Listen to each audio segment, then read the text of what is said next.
Okay, let's now look at ANOVAs. So I want you to understand a little bit the details of these analysis because they're very important, they're very powerful. It's not a question of knowing the math in detail, but really understanding the basis, the theoretical basis of these analysis, how they work. So ANOVA stands for analysis of variance. Okay. And let's first look at how flexible it is and what the different types of ANOVAs are. So the most basic type is what we call a one-way ANOVA, or sometimes called one-factor ANOVA. So one factor means there's only one independent variable. So you have one dependent variable, one independent variable. The independent variable is it's nominal, so it's a group. And so in that way, it's very similar to a t-test, except that you can have more than two groups. So you can test, for example, the effect of 4 different antibiotics on bacteria growth, whereas a t-test, you can only test 2 groups at a time, so 2 types of antibiotics at a time, compare their differences. Okay. A two-way ANOVA or two-factor ANOVA, you will have 2 independent variables. So you could, for example, have different different treatments, different antibiotics, let's say, and you also test 2 different delivery schedule, for example. So you give the dose repeatedly or only one time, and then you test 3 different antibiotics. That would be a two-way ANOVA. You could also have a 3-way, 4-way, or multiple way ANOVA, basically multiple factor ANOVA. So you typically see the term one way or one factor, two-way ANOVA, and then multiple factor or multiple way ANOVA. Then you have something called a two-way ANOVA without replication. So without replication, that's rare. Your typical case, you have repetition, so you have different samples in each group, and the design is symmetrical. So you test males and females of 2 different species of mice, and you would look at their average weight, for example. But if you have one of the factors that is not the same across the groups of the other factor, then you don't have replication. So here is an example. Let's say you're testing the number of visits per year that each patient do to a certain clinic. And so your first variable would be 2 groups, kids or adults. And then your second factor is the clinic they go to, because you think that depending on the clinic, you might have an effect of the clinic on the number of visit that each patient in average go to the clinic. And so you have different clinics because, look, for kids, you might have Ruby Children's Hospital and Cheat Lake Pediatric Clinic. But you don't have the same group for the adults. It's two different categories of clinic. And so it's not repeated in that sense that the factors you have here are not present here. So it would be different that if you have at males, females, species 1, species 2, and same species 1 and same species 2, right? Okay. Then you have a MANOVA, if you have more than one dependent variable. So all these, you can have several independent variables in the two-way or multiple way ANOVA, but you have one dependent variable. So your measurement, you have one measurement. Here, for the MANOVA, you would have several dependent variables. So it's a multivariate ANOVA.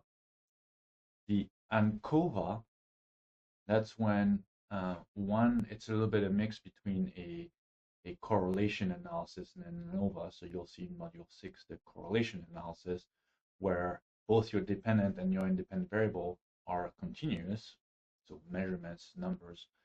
Um, you can run an ANCOVA where at least one of the independent variable is continuous. And so it's sort of a mix between a regression and a regular ANOVA.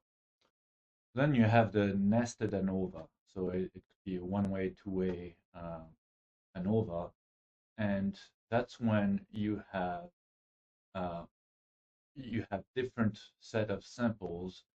So your second variable is not present across all groups. So for example, if you're trying to determine if different teachers lead to different student success, but each teacher is only teaching one class, so you don't have the same group of students across for the different teachers.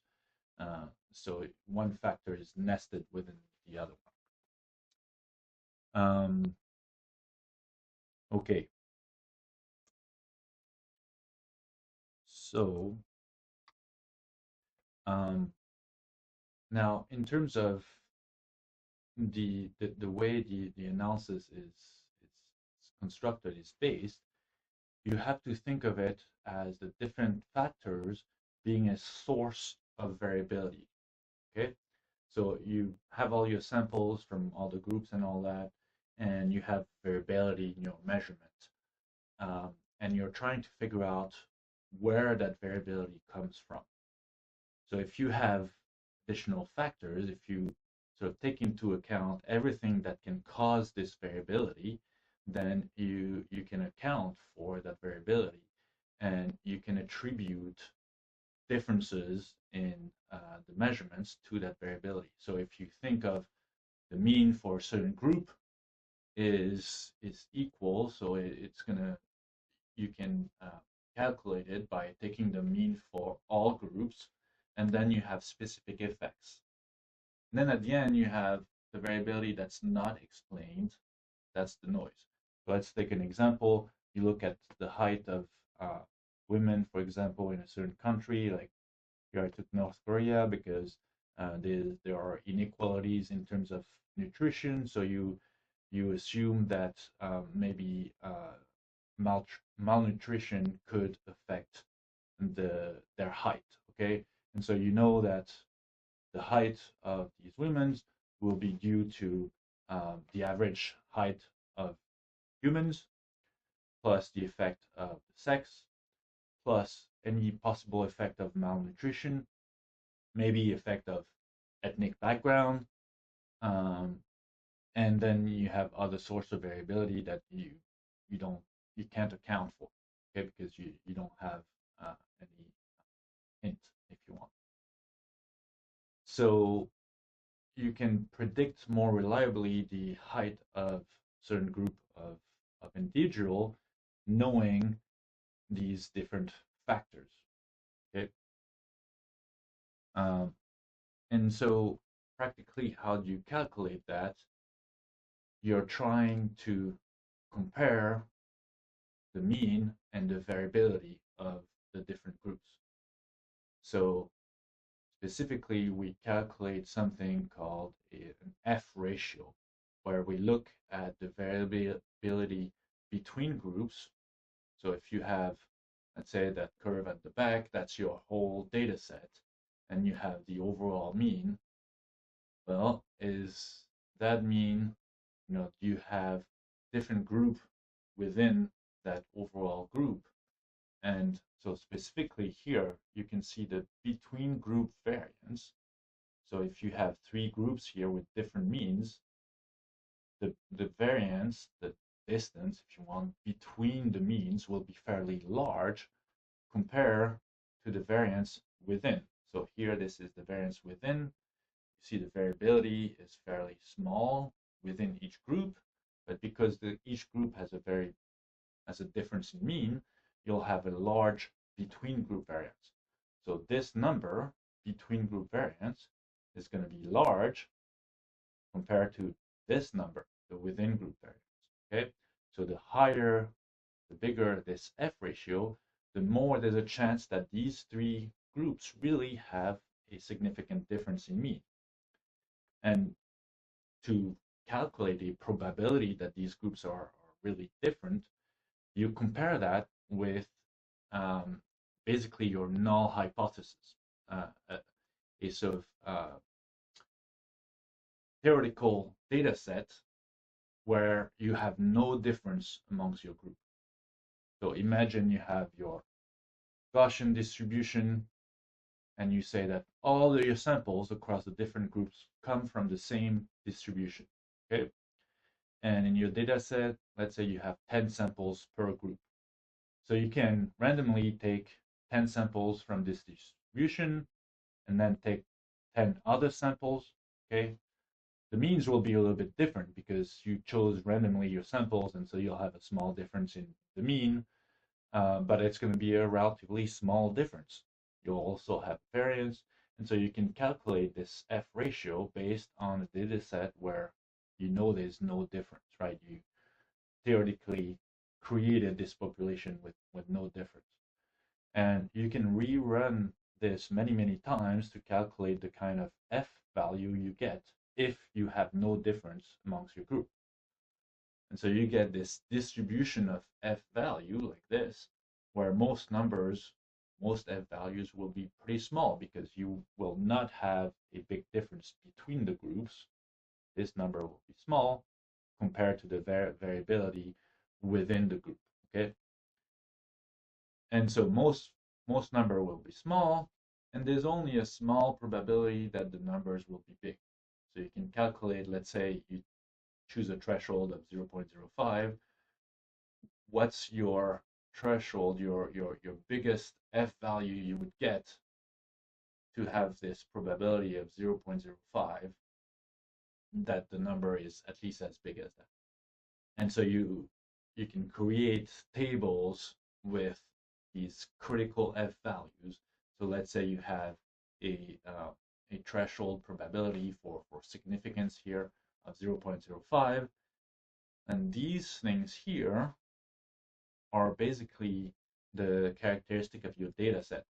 So this is the number of samples you have in each group, and this is the number of groups you have. And so let's say you had 2 groups here, and you had 10 samples, or you had, so degree of freedom is actually 1 minus. So if you have 2 groups, you have 1 degree of freedom. That it's a technical detail, don't worry about it. But if you have 2 groups and then 10 samples, you're going to be 10 minus 1, you're going to be here. And this is the F value that is the sort of the limit, this threshold limit, the probability of 0.05. So any F value bigger than this for this data set, then it means that the probability that they're the same is less than 0.05. Okay? And so practically you calculate these between groups variance and within group variance with these equations here. So remember, it's a good idea to try to understand the equations. So this F ratio is called after Ronald Fisher that came up with this calculation. And so here, the sum across groups from 1 to the number of groups, k. So the sum across these groups of ni times ni is the number of samples you have in that group. You multiply it by the squared difference between the group average and the overall average. So this here, remember, squared difference, typically you think of it as a distance. It's how far the mean of each group is from the overall mean, okay? And that's divided by the number of group minus 1, so your degrees of freedom.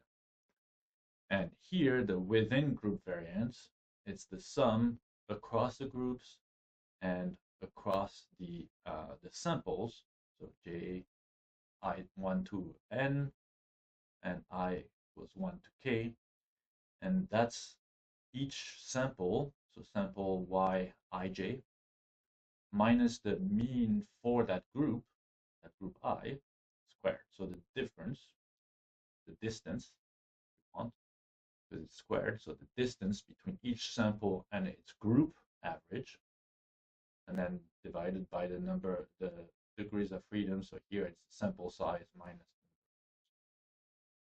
Okay, so try to be able to identify these these two components the of the F ratio. You don't really have to remember the formula. You only need to be able to read it. Here you do the difference between the average of each group and the overall average. So this is your between group variance. And this is the difference between each sample and the group average. So it's the within group variance. So it's a logical sort of deduction if you understand the formula. Okay, last part I wanted to show you here is the result table. When you run these analysis in software, you get a result table that looks like this. And so this is a result table for a two-way ANOVA or two-factor ANOVA. Let's say you looked at plant growth and you vary two different things. You vary the amount of watering, like you vary the watering frequency, and you vary the exposure to sunlight. Okay, and so you might have 9 different groups with 3 watering frequencies and 3 sunlight exposures, so 3 times 3, 9. And you're trying to figure out if either watering or sunlight has an effect. And so you'll have these two lines here that gives you a p-value for the effect of these two factors, of these two variables, of these two experimental manipulation.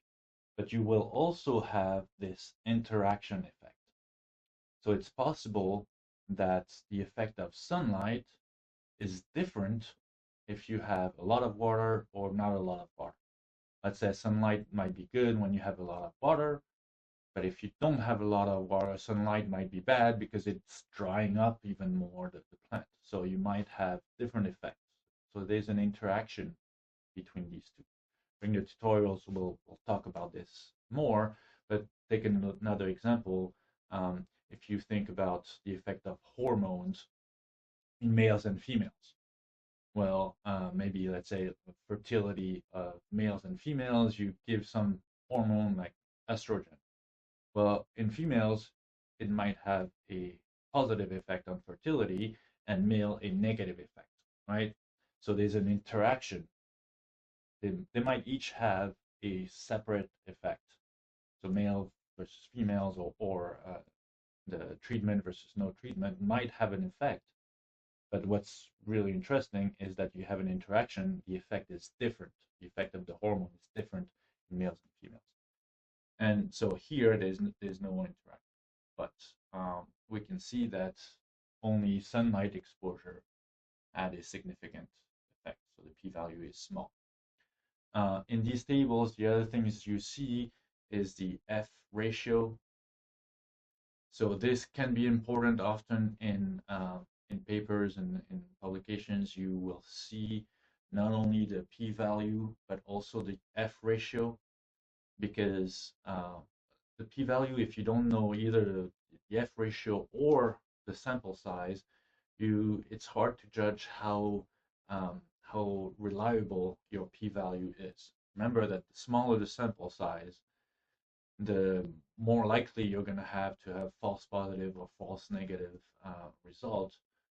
And so if you don't know the sample size, you might not know how much you can trust these p-values.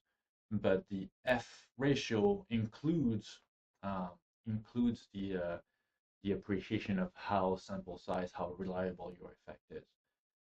So either sample size or p-value or F ratio is important to give in your